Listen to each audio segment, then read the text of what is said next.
पहली बार हुआ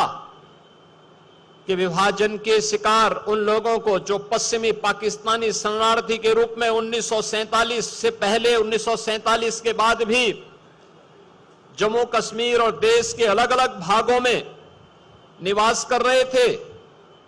उन लोगों को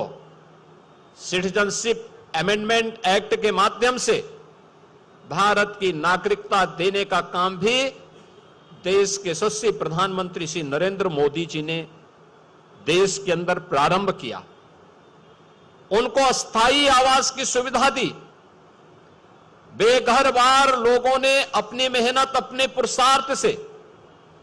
भारत के विकास में अपना योगदान दिया। राष्ट्रवाद की एक नई अलग को जगाने के लिए अपने आप को समर्पित किया। लेकिन कांग्रेस उनके पुनर्वास के लिए, उनके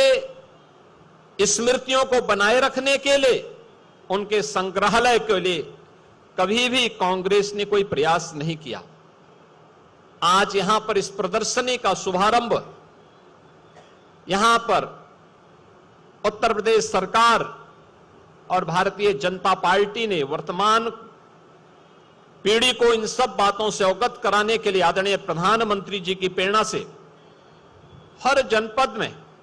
इस प्रकार के विभाजन विभीषिका के 1947 के दर्द को वर्तमान पीढ़ी तक पहुंचाने का एक प्रयास है कि जिससे आने वाले समय में तुष्टीकरण की नीतियों का दुष्परिणाम इस देश को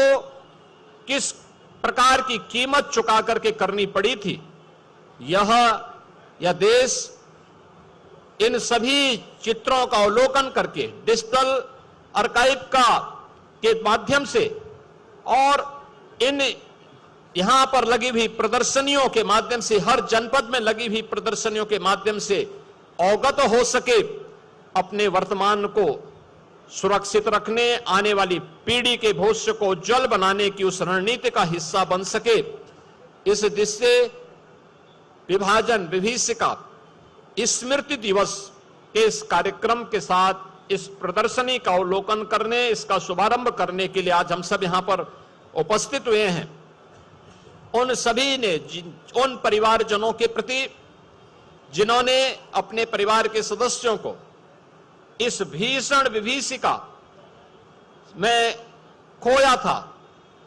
उनकी स्मृतियों को मैं नमन करता हूं। उत्तर प्रदेश सरकार की ओर से उन्हें विनम्र श्रद्धांजलि भी अर्पित करता हूं।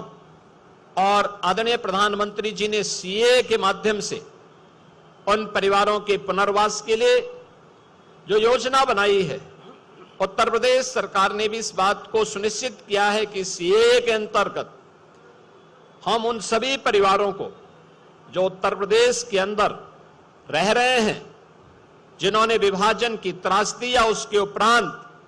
पाकिस्तान में, बांग्लादेश में या फिर अफगानिस्तान में उन भीषण यातनाओं को सहने के बाद हिंदुस्तान में शरण ली